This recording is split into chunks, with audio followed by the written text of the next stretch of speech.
출애굽기 2장은 1장과 아주 깊은 연관이 있습니다. 그냥 2장이 뚝 떨어진 건 아니고요. 1장을 어제 그제 본 것처럼 요셉이 죽은 다음에 400여 년이 지난 다음에 이제 요셉을 알지 못하는 새 왕이 나타났죠. 400년 지났으니까요. 그런데 그 왕이 어느 순간에 누가 말한 적도 없고 어떤 징조도 일어나지 않았는데 갑자기 드는 생각이, 히브리 사람들이 왜 이렇게 많지? 숫자가 우리보다 더 많은 것 같은데? 그런 생각이 번뜩 들면서부터 일이 시작된 겁니다. 그걸 누가 얘기해 줬다면 그러려니 하겠지만 그런 얘기를 해준 사람도 없는데 갑자기 그런 생각이 든 겁니다. 왜 이렇게 많지? 그러면은 우리가 외적이랑 전쟁을 할 때 그때 우리 적군과 같이 붙어 먹는 거 아닌가? 그리고서 우리를 대적해서 싸우다가 그들이 나갈 때 따라 나가는 거 아닌가? 이런 생각이 드는 것부터 1장이 시작된 거죠. 출애굽의 시작의 역사는 가장 먼저는 애굽 왕 바로가 그런 생각을 하면서부터 출애굽이 시작되는 겁니다. 이스라엘 백성들이 자발적으로 출애굽을 하려고 생각한 것이 아니고요. 이스라엘 백성들이 어떤 의도를 가지고서 했던 것이 아니라 애굽의 왕이 갑자기 그런 생각이 들면서부터 출애굽 역사가 시작되는 거죠. 그런 생각이 드니까 세 가지의 조치를 취했다고 말씀을 드렸죠. 첫 번째는 이스라엘 백성들이 너무 숫자가 많으니까 일을 엄하게 시켜야 되겠다. 그러면 공사를 하면서 아무 생각이 안 나서 적군이고 뭐고 간에 일단 사는데 급급할 거니까 공사를 시켜야 되겠다. 그래서 비돔과 라암세 성을 건축하도록 했죠. 그래서 진흙을 이기고 벽돌을 찍고 그래서 성을 쌓으면서 동시에 농사까지 짓도록 했죠. 원래는 농사만 지으면 됐었는데 갑자기 성을 쌓으면서 그런 일들을 벌여야만 했었죠. 그래도 핍박을 받을수록, 고난이 있을수록 이스라엘 백성들이 더 많아지죠. 그러니까 안 되겠다 싶어서 히브리 여인들이 아이를 낳을 때 도와주는 산파들 시브라와 부하를 데려다가 남자아이면 무조건 죽여라. 그렇게 하면 아이들이, 남자아들이 낳을 때 죽으면 인구가 조절될 거니까 그렇게 해야 되겠다고 생각을 했는데 그렇게 자기 뜻대로 안 되거든요. 왜요?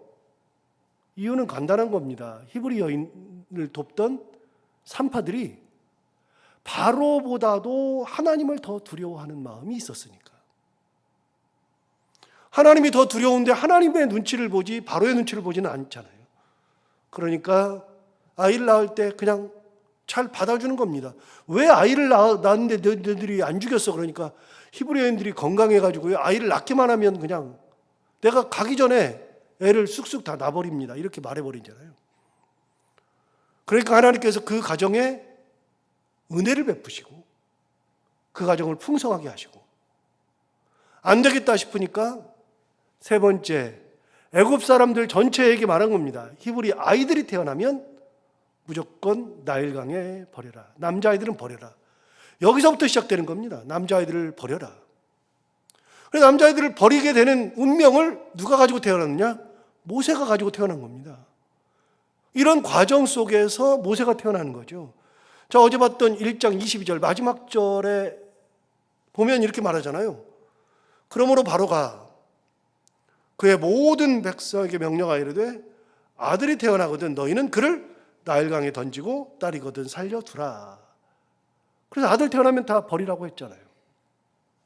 이때 모세가 태어나는 겁니다. 모세는 그의 운명이 나일강에 버려질 운명이죠.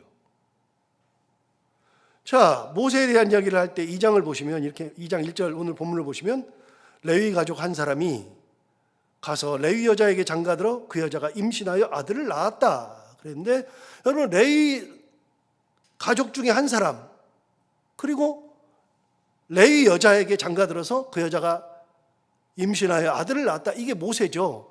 그럼 모세 아버지와 어머니 얘기인데 여러분, 모세 아버지의 이름과 모세 어머니의 이름이 누군지 아느냐?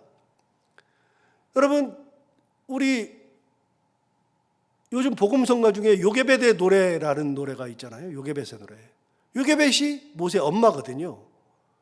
그 요게벳, 오늘 뭐 가시면 유튜브로 요게벳의 노래, 이 노래 한번 쳐가지고 노래 한번 들어보세요. 여러분 다 아시는 노래예요. 작은 갈대 상자 뭐 그러면서 나와요. 그럼 요게벳이라고 하는 여인의 이름이 성경에 나오느냐? 여러분, 모세 아버지 이름이 뭔지 성경에 나오느냐? 출애굽기 6장 한번 가볼까요?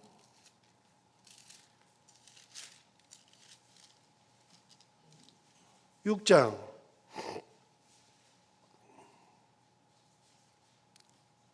20절을 보시면 6장 20절에 아므람은 그들의 아버지의 누이 요게벳을 아내로 맞이하였어요. 여러분, 아므람이라고 하는 사람이 자기 아버지 누나예요. 뭐예요? 고모죠.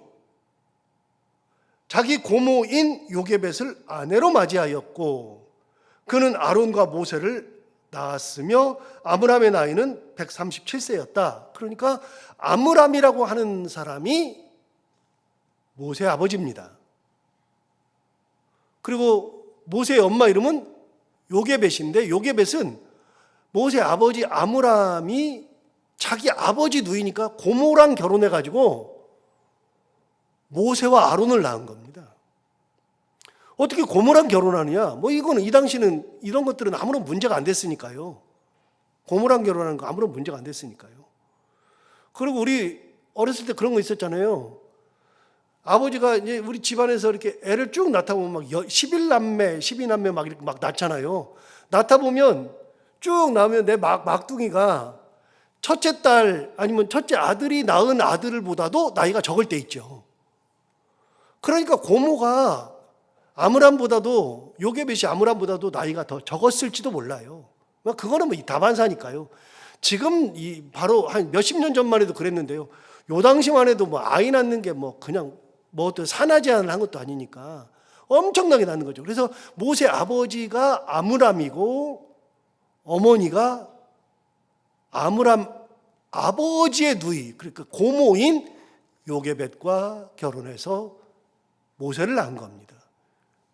자, 그렇게 해서 오늘 본문 2절에 와서 보시면 그 여자가 임신하여 아들을 낳으니 그가 잘생긴 것을 보고 석 달 동안 그를 숨겼으나 더 숨길 수 없게 되매 그를 위하여 갈대 상자를 가져다가 역청과 나무 진을 칠하고 아기를 거기 담아 나일강가 갈대 사이에 두었다. 여러분, 3개월을 숨겨서 길렀습니다. 3개월을 숨겨서 길렀는데 더 이상은 숨길 수가 없으니까 갈대 상자를 만들어 놓고 역청을 칠해 놓고서 배처럼 만들어 가지고 아이를 눕혀 가지고 갈대 있는 데다가 갈대 사이에다가 딱 뒀죠. 나일강가에 갈대가 많으니까요. 갈대 사이에다가 딱 두고 그렇게 한 겁니다. 어떻게 했느냐?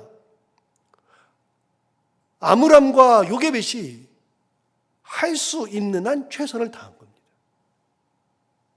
인간으로 할 수 있는 최선을 다한 겁니다. 그러니까 아이가 낳았을 때 어떡하나? 이거 죽어야 되는데 그러고서 뭐 손 놓고 있었던 것도 아니고 3개월을 길렀는데 더 이상은 기를 수가 없어요. 아이가 소리가 심해지니까요. 소리가 커지니까요.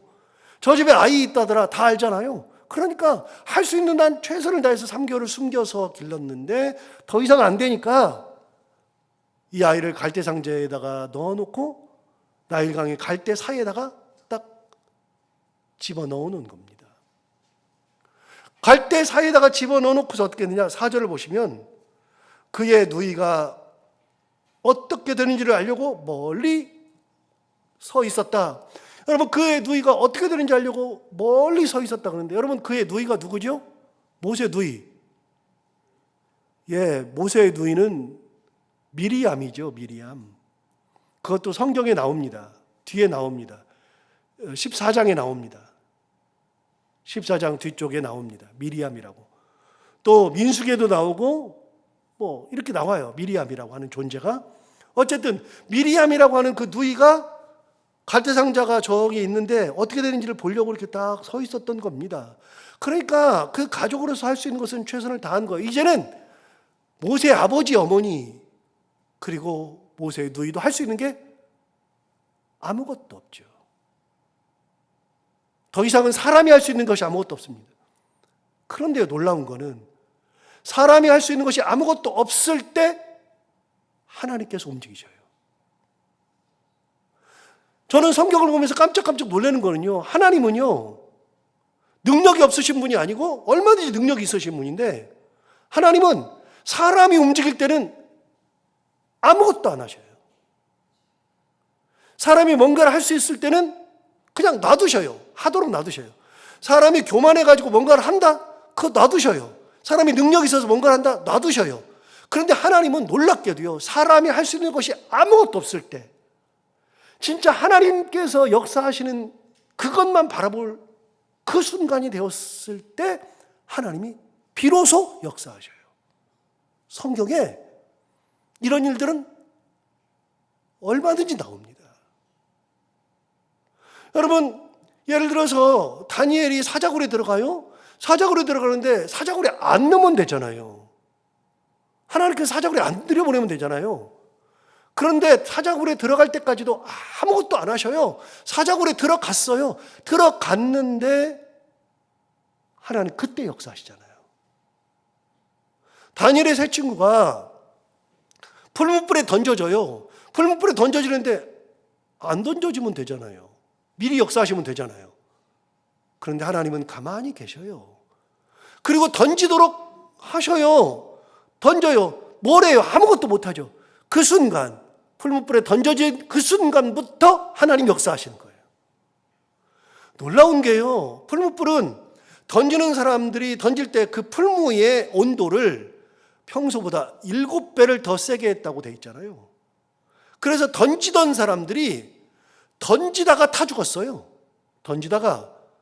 그런데 그곳에서 하나님 역사하시죠. 이런 일들은 성경에 너무나도 많습니다. 오늘 모세가 갈대상자에 들어가 있어가지고 모세가 3개월 된 애가 뭘 해요? 누나가 할 수 있는 게 뭐 있어요?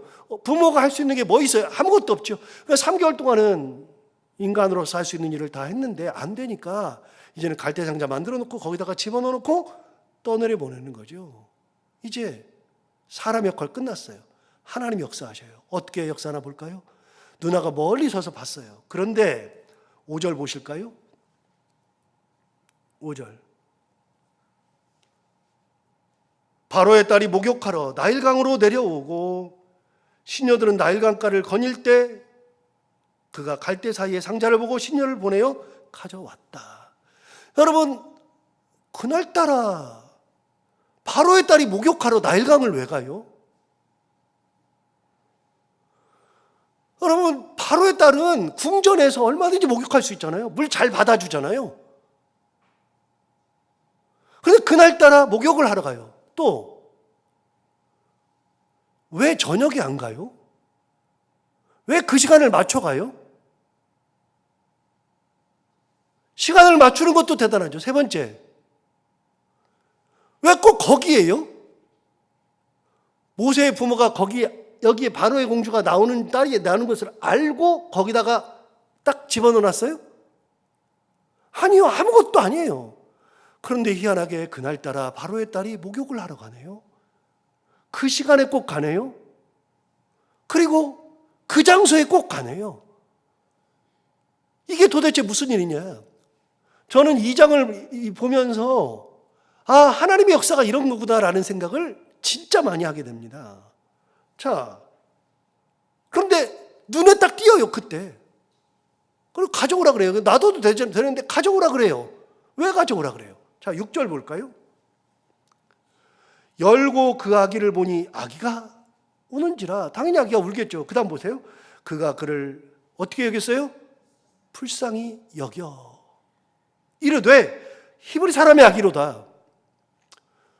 여러분, 바로의 딸은 그 아이가 히브리 사람의 아이인 줄을 알았습니다. 그런데요, 1장에서는 이미 어떻게 했냐면 히브리 사람의 아이면 남자아이면 어떡하라 그랬어요? 강에 던져서 죽이라 그랬어요. 그런데 그거를 딸이 몰라요? 아버지가 그렇게 얘기한 거를 몰라요? 몰랐다면 하나님의 은혜죠. 모르니까. 그런데 아는데도 받아줬다면 그게 더 큰 하나님의 역사죠. 몰랐어도 역사, 알고 있으면 더 큰 역사. 그것도 히브리 아이인 거를 안 거예요. 그러면 여러분 보세요. 이미 우리가 창세기 47장 할 때 얘기했어요. 그때 얘기했냐면, 뭘 얘기했냐면 이렇게 얘기했죠. 요셉이 그의 아버지 야곱이 내려왔을 때 형제들한테 다, 아버지한테도 다 이렇게 얘기했어요. 아버지, 형제들 잘 들으세요. 곧 있으면 당신들이 가나안에서 내려왔으니까 바로가 내가 총리니까 총리의 가족이 왔다고 불러서 물어볼 겁니다. 부를 겁니다. 그러니까 당신들이 가면 바로가 물으면 이렇게 대답하십시오. 너희들 직업이 뭐냐라고 물어보면 이렇게 대답하십시오. 그래서 상세히 가르쳐 줬잖아요. 뭐라고 가르쳐 줬어요? 물어보거든 이렇게 대답하십시오. 뭐라고 대답하냐면 우리는 대대로 목축하는 자들이옵니다. 우리 선조부터 지금까지 목축을 했습니다. 라고 대답하십시오. 왜냐하면 애굽 사람들은 목축을 가증하게 여기나니. 싼 것들이 나는 것이죠, 목축은. 애굽 사람들은 목축을 싼 것이 나는 거죠. 아무도 안 하려고 그러죠. 먹고 살기 힘든 사람들만 하는 거죠. 그러니까 당신들하고 같이 안 살 겁니다. 고센 땅에 따로 살게 될 겁니다. 그렇게 일러준 적이 있었습니다. 여러분, 히브리 사람들은 이스라엘 사람, 이집트 사람들이 아주 무시하는 가증한 사람들이에요. 그런데 히브리 사람의 아들이에요. 그걸 딱 봤어요. 아버지가 죽이라 그랬어요. 그런데도 그 아이를 보고서 어떻게 됐느냐? 6절 다시 보시면 이렇게 말했습니다. 열고 그 아기를 보니 아기가 우는지라 그가 그를 어떻게 여겼어요?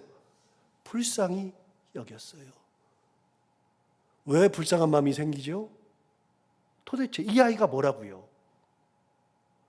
이런 마음이 생기면 그러면 자기도 주체를 못하는 겁니다. 갑자기 불쌍한 마음, 긍휼한 마음이 생기면 아무도 못 말립니다. 여러분, 예수 그리스도께서 여리고성을 지나갈 때에 눈먼 소경, 거지, 바디메오가 예수님을 불렀습니다. 다윗의 자손 예수여, 나를 불쌍히 여기소서. 막 소리쳤더니 사람들이 야, 조용히 해, 조용히 해. 예수님 지나가시는데 조용히 해. 그러면서 제자들이 막 막았습니다. 사람들도 막았습니다. 그럴 때 거지 바디메오가 또 소리칩니다. 다윗의 자손 예수여, 나를 불쌍히 여기소서. 그런데 예수께서 가시다가 그를 돌아보시고 불쌍히 여기셨습니다. 여러분, 사람들의 불쌍한 마음이 없을 때는요, 이 거지가, 저는 좋게 말한 거고요, 그 당시 그랬을 거예요. 이 거지 새끼가 이랬을 겁니다. 조용히 하네? 그랬을 겁니다. 막 입을 틀어 막았을 겁니다. 그런데 예수님은 그를 불쌍히 여기셨습니다. 예수님은 곳곳에서 불쌍히 여겼다, 긍휼히 여겼다라는 표현들을 굉장히 많이 합니다. 사람들에게서 그런 표현은 안 나오는데 예수님은 긍휼히 여기고 불쌍히 여기는 것들이 많았습니다. 그러니까 역사하시는 겁니다. 그러니까 귀신을 쫓아내시고, 그러니까 병을 고쳐주시고. 여러분, 소경 거지 바디메오라 그랬는데, 여러분, 소경 거지 바디메오는 제가 설교를 옛날에 한 몇 년 전에 했으니까요. 소경 거지 바디메오가 누군지 압니까? 이름이 바디메오인데, 바라고 하는 것은 헬라어에서 바라고 하는 것은 아들이라는 뜻입니다.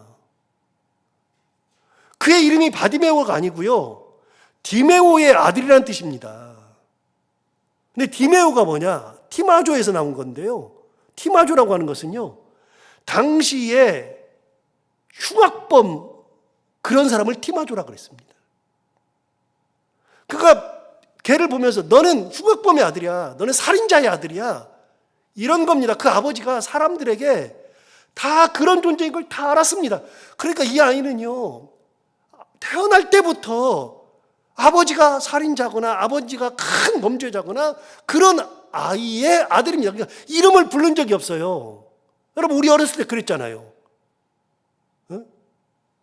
이름을 안 부르고 막 별명으로 부르는 거 많았잖아요. 조선시대 때는요, 가장 큰 욕 중에 하나가 백정아들이거든요. 백정아들. 저 백정의 아들놈 새끼.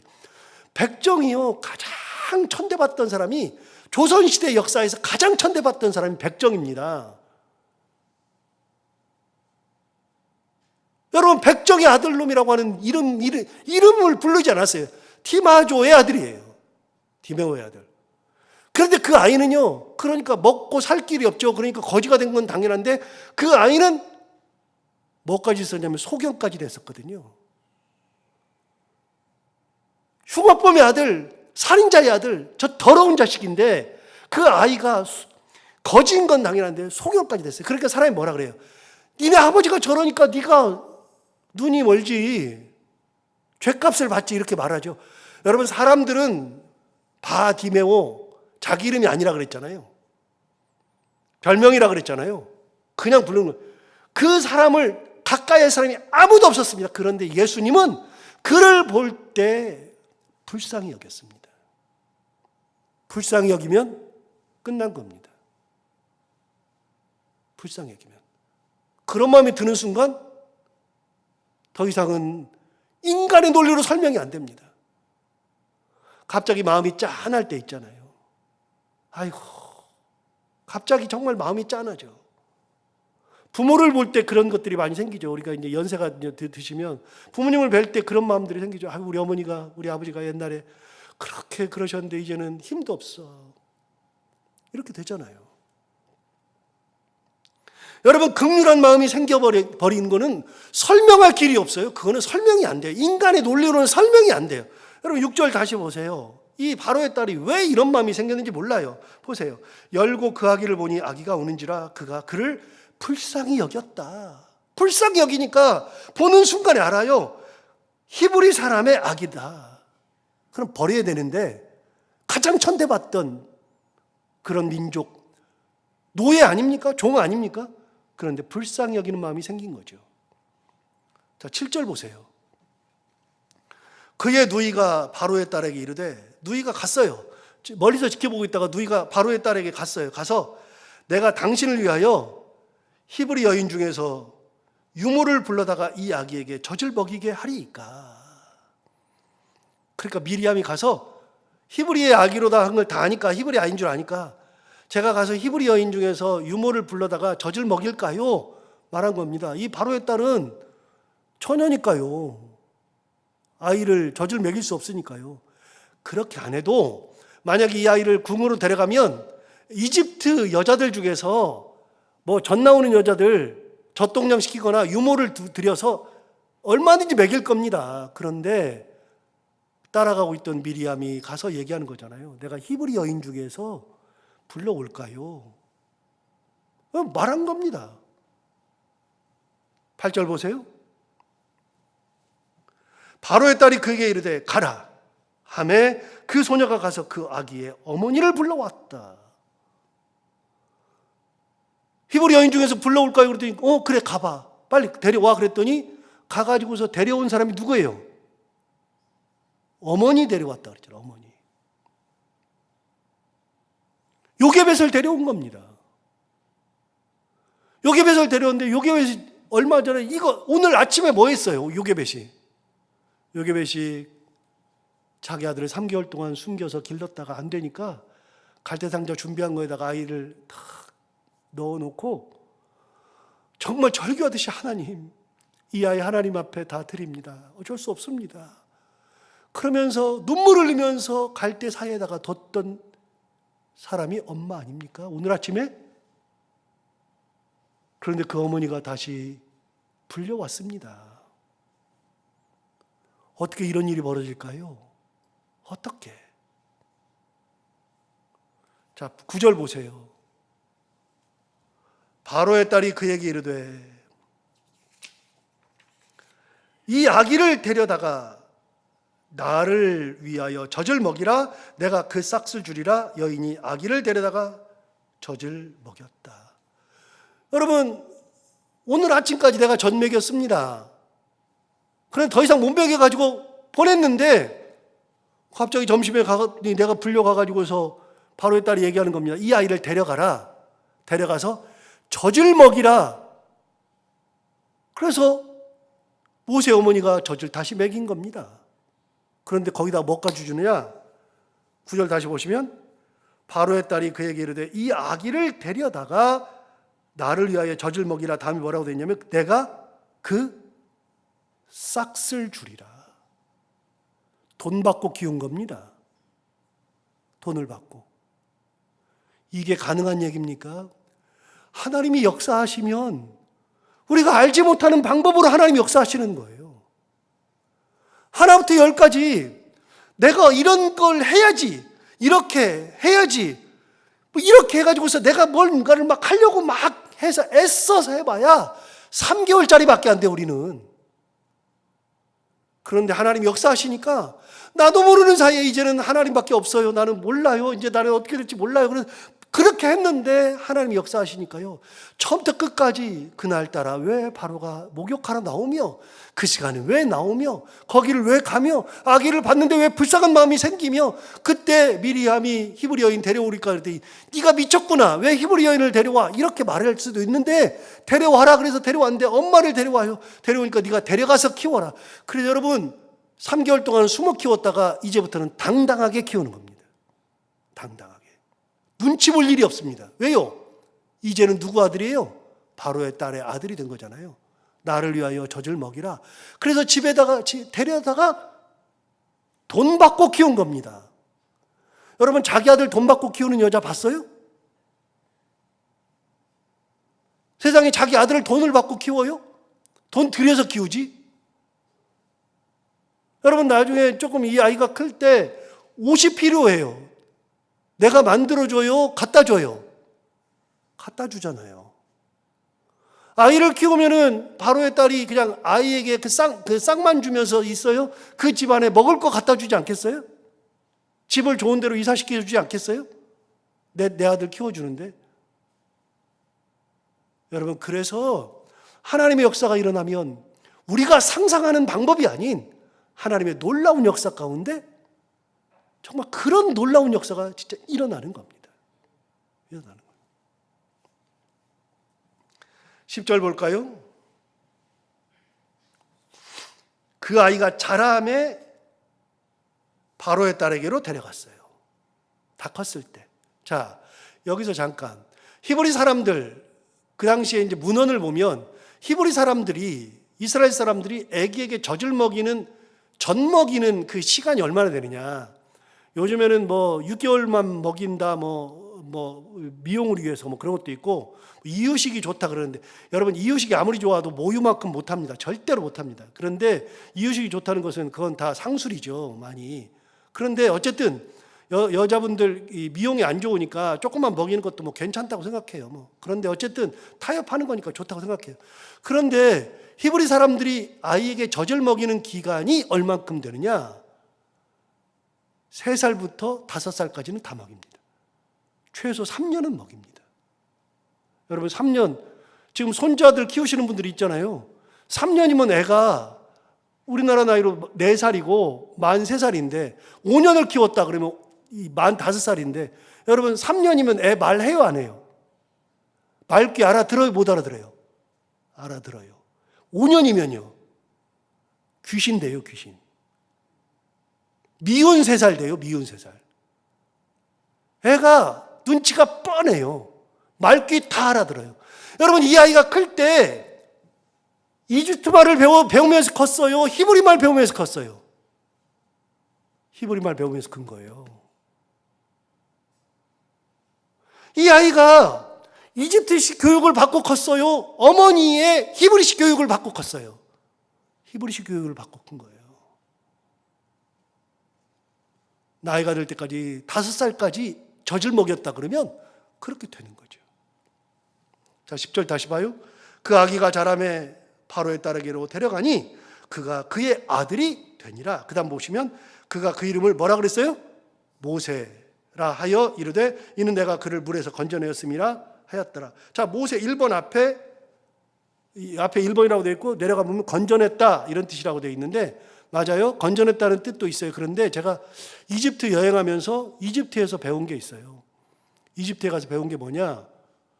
여러분, 모세라는 이름은 건져냈다는 뜻, 우리는 이렇게 알고 있지만요, 이집트 사람들은 모세라는 말을 건져냈다고 얘기를 안 해요. 저도 그때 배운 지가 한 15년, 20년 됐는데 이집트 처음 가서, 모세가 뭐냐면요, 왕들의 이름 중에 이 모세가 많아요. 그래, 여러분 검색 한번 해보세요. 투트 모세, 라 모세, 투트 모세, 라 모세. 원래 모세라는 이름은 왕명이에요. 왕명. 왕의 이름 중에 모세가 많아요. 이 모세가 그런 게 아니라, 그래서 학자들은 뭐라 그러냐면, 모세라는 이름 앞에 뭐가 있을 거다. 투트 모세 하듯이 모세라는 이름 앞에 왕명이니까 성은 모세고 이름이 뭔가가 있을 거다. 라 모세, 투트 모세 하듯이. 왕들의 이름이 당시에 모세가 많았습니다. 되게 많았습니다. 무슨 의미냐? 모세는 왕가의 자식으로 컸다, 그 말입니다. 그 엄마가 그렇게 이름을 붙여준 거죠. 여러분, 이게 하나님의 역사예요. 이게 하나님의 역사는 처음부터 끝까지 인간이 아무것도 할 수 없을 때 하나님의 방법으로 가장 좋은 길로, 하나님이 쓰시기에 가장 좋은 도구로 만들어내는 것이 하나님의 역사죠. 여러분, 이걸 생각하면, 우리가 하나님의 역사를 생각하면 우리가 가는 길을 우리가 어떻게 가야 될지 생각할 수 있어요. 하나님 앞에 맡기는 거죠. 내가 못할 때, 나 못해요, 나 이제 끝이야가 아니라, 내가 못하는 그 순간에 하나님 역사하시는 것을 보고 있으니까 그 역사를 보면서 하나님 은혜 가운데 살아가는 우리 모두가 다 되기를 바랍니다. 오늘은 성금요일이죠. 그래서 예수님께서 십자가에 달려서 돌아가신 날인데, 오늘 오전 9시에 예수님 십자가에 달리셔서 오후 3시에서 돌아가십니다. 그래서 9시부터 3시까지는 되도록이면 말도 좀 적게 하고, 십자가를 묵상하고 예수님의 고난을 생각하고 감사하고 그러는 시간인데, 오늘 하루 이 귀한 시간 보내기 바라고, 그리고 내일은, 오늘 내일 이틀간은 예수님께서 무덤에 계시는 날이죠.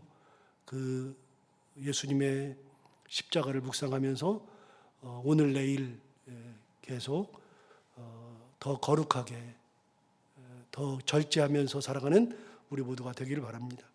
하나님 아버지, 감사합니다. 오늘 성금요일, 예수님께서 십자가에 못 박히신 날, 이날 우리가 이 전에 모여서 모세가 어떻게 하나님의 역사 가운데에 새로운 삶을 살게 되었는지 함께 나눌 수 있도록 은혜 주셔서 감사합니다. 이 말씀을 듣고 하나님의 역사, 하나님의 은혜가 얼마나 큰지를 다시 한번 새겨보게 됩니다.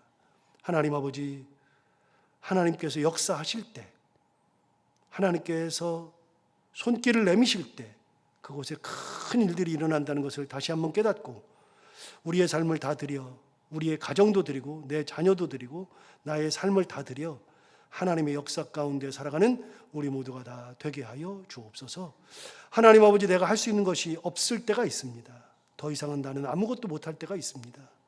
그때 하나님 역사하시고 하나님께서 가장 좋은 길로 우리의 길을 인도하여 주옵소서. 오늘도 하루를 살아갈 때 이 말씀을 기억하며 살게 하여 주옵시고, 특별히 오늘은 성금요일인데, 오늘 그리고 내일 무덤에 계시는 예수 그리스도, 그 십자가와 죽음, 구원을 묵상하며 더 절제되고 더 순결하고 더 거룩하게 살아가는 저희들 되게 하여 주옵소서. 오늘 또 해야 되는 것들 기쁨으로 잘 감당하고 만나는 분들과 함께 웃고 행복한 하루가 되게 하여 주옵소서. 예수님 이름으로 기도하옵나이다.